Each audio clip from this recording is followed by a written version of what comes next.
Alright, welcome to my special truck break, locomotive truck breaks. Alright, this is one of mine.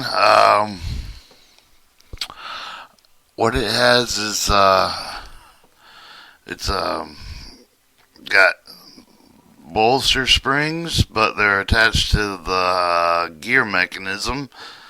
The brake has snubber rods with springs on them for the side. A bottom set of bolster springs around each wheel, and we'll take you around the back. There's 1, 2, 3, 4 brakes on each wheel, and you can see that they're over top of the rail, like.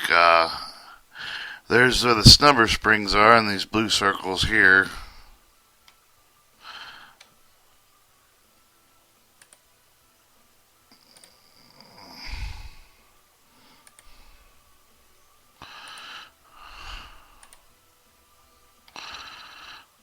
Up close. Alright, this, I couldn't get the shell out of it, but this is, it could be a reservoir bore or not.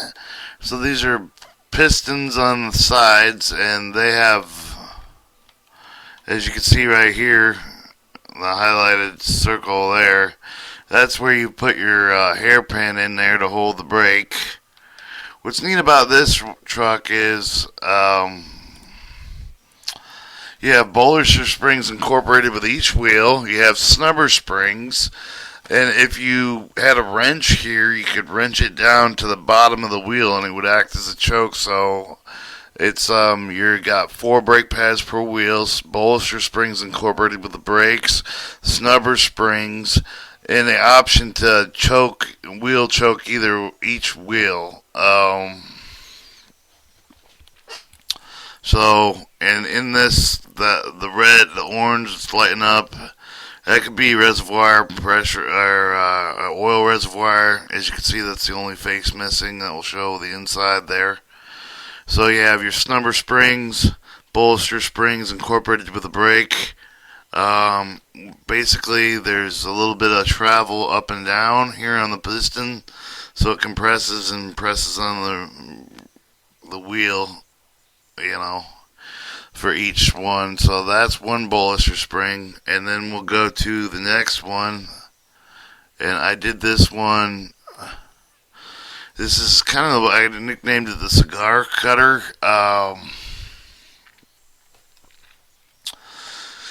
You can see that it's left a little space for the journal box in the circle here, and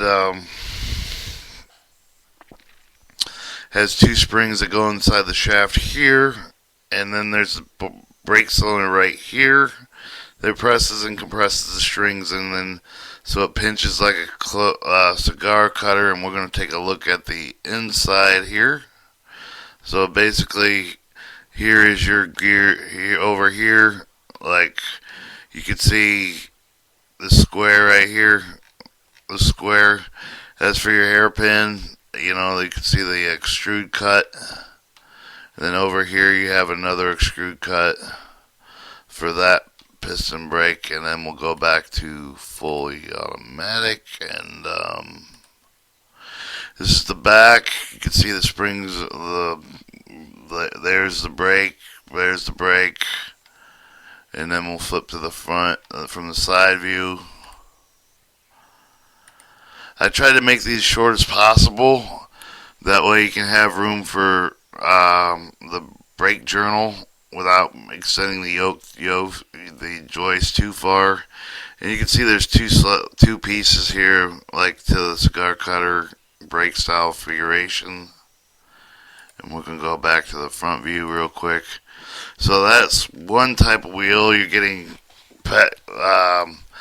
I'm surprised, like over here, this yellow part would probably be connected to the airline for the brake. So that's my second type of brake I wanted to show you.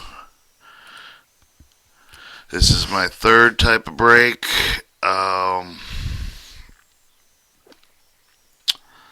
Has the hole left out for the Hayop journal boxes. Shows 2 pistons, and then there's about 2 inches of space here. You have 2 compression springs, and then we'll look at the back. The back has this edge right here. This is the one in the pink right there. That's your brake rod, and then there's going to be a pin in here, but this face here that's now blue slides to the side so you can put a new brake in. And down here's the bottom corner brakes, now orange, and they have holes in them too for hairpins. I like hairpin brakes, so you don't have very much difficulty changing brake pads. And then we'll go back to the front, and we'll look at a hidden line view, and that shows the hidden line view for this type of locomotive and through the different sides action. And then we'll go back to this, and you can see it's not that far away from the wheel rim, and then that completes my third brake cylinder, and the last one's kind of junky. This part right here, now blue, is a brake cylinder that pushes air up into here. This slides in around the edge of the brake rod, and then it's half a brake in the back. So we look at the back, and you can see here's the brake pad. Like, there's the holes for the hairpins. The hairpin goes into the wall. I wanted to trim it down to make it an arc, like probably on this face right here and this face, but I just built it extra big. But that's that drawing right there. That's another idea. Like, I would like it shaved a little bit. It's a little tall, but that is my ideas for my brake rigging site, my special brakes. This one here has wheel chocks where you can chalk the wheel by simply taking a wrench to this top piston and bolting it, drilling it down. Snubber springs, 4 pads, bolster springs, 4 pads to each wheel, and that's my special brakes that I made for my truck so far.